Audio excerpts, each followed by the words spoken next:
What's up guys, many of you ask me how I run my Ethereum Bitcoin strategy, so here is how I do it. Usually I check the Ethereum Bitcoin chart on my phone, but not on TradingView, on Binance. You can do wherever you want. And here is the main things I'm looking for. So I'm looking on the 4 hour, 1 hour or 15 minutes chart. When the pair hits a top, I go short Ethereum and long Bitcoin. When the pair hits a bottom, I go long Ethereum and short Bitcoin. This is the main thing that I'm looking for. Then are some aspects that it usually improves your win rate. So I'm looking for a fair value caps. It's good to enter when there is a big dildo candle, like here on the 1 hour chart. Here is the FVG, also big candles, and it instantly dropped. Of course it come back.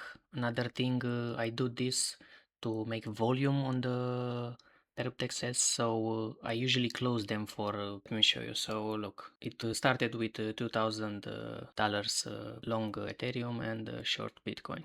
There is a little profit here. You can close it, you can leave it. It depends on you, of course. Another thing that I'm personally looking for is for a support. Like here, for example, for me it looks like a support. It broke through the support and actually went much lower. What you can do here is wait. As you can see, it eventually went on profit. So of course you need patience when running this strategy. You also need decent capital because you want your liquidation price to be like at least 20-30% from your entry price. Like if you enter long on Ethereum, my liquid price is at 1800, so 20% away. So let's say the position it's going against you here. I enter here, but it's still going down. What you can do, you have another support here. You can add a little more or just wait, and it should eventually recover. What you must understand is sometimes pair might not recover. So let's take this example. This looks like on the 4 hour time frame, it looks like a good bottom to enter a long Ethereum, short Bitcoin.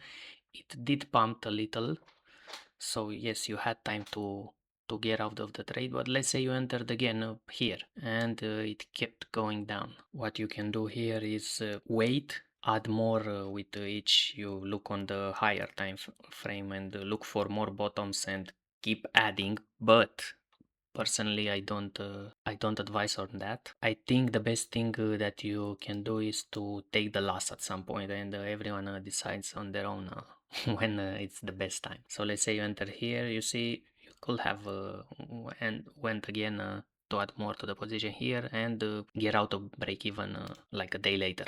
So let's recap the most important things. Look for FVGs. When it hits a top, you go short Ethereum, long Bitcoin. When it hits a bottom, you go long Ethereum, short Bitcoin. If you want to use this strategy only for profit, you should pick a Airdrops with zero fees. So you could choose variational or lighter or I don't know, whatever you want. If you want to do it for points, I don't know. It's usually best to enter with both trades at the market price, but if you wanna reduce your cost, you can try with a limit order. Another thing that you wanna take in consideration is the bias of the market. So if you think the market is going to pump and this chart it's at the bottom, you can go long Ethereum, short Bitcoin. If you think it will go down and it's at the top, you go short Ethereum, long Bitcoin. The more indicators you have for that trade, the more chances you'll have to have a successful winning trade. So keep that in mind. But let's say you entered again on 5th May. So you thought it's a good bottom here, and this motherfucker kept going down. That's why I think it's good to take the loss at some point. And yeah, here will be already late. Probably here, if you added more, here you could the stop loss. Maybe break even, maybe a little loss, but it should be fine. Then keeping the position, as you can see, it keeps going down, and you never know when it will come back. Let's take this example. Maybe you enter here because you thought, wow, this is a great bottom, but look, in 3 days it kept, and you'll be a lot on minus. And what's this, to February, and you enter here. Well, let's say you added more and only on 17th March, like what's that, 1.5 months later you'll have recovered your loss. In this time your portfolio is stuck you don't get to take other trades, you might not be able to farm more points. So that's why I think it's good to take the loss at some point. Also, be careful with the news. If there is a big news or bad news, don't go against the trend. Better wait for the waters to chill out and then enter, because this might happen and you'll likely get liquidated. And this example again, let's say you entered here, right? Well, if you enter here and you kept your position and you enter like me with a 50x leverage, you'll be on minus with almost 200% between your positions. Another thing that you can do is go on X and check on-chain Monk.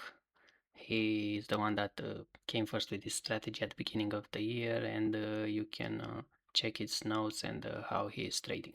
Also, don't forget to check my X, and also you can check this article here. I share my farms, and in the comments I usually add more farmings. So let's say you want to use this strategy to farm points on perp taxes. You should pick the ones like Nado, Hot Stuff, Sodex, even Hibachi, yes, Rice or Dango, but this strategy is not good on practices like Pacifica or Extended and Variational, because they reward open interest and not volume. Don't forget to check my X and give me a follow here. You can see daily what I farm and how I farm my perp taxes. See ya.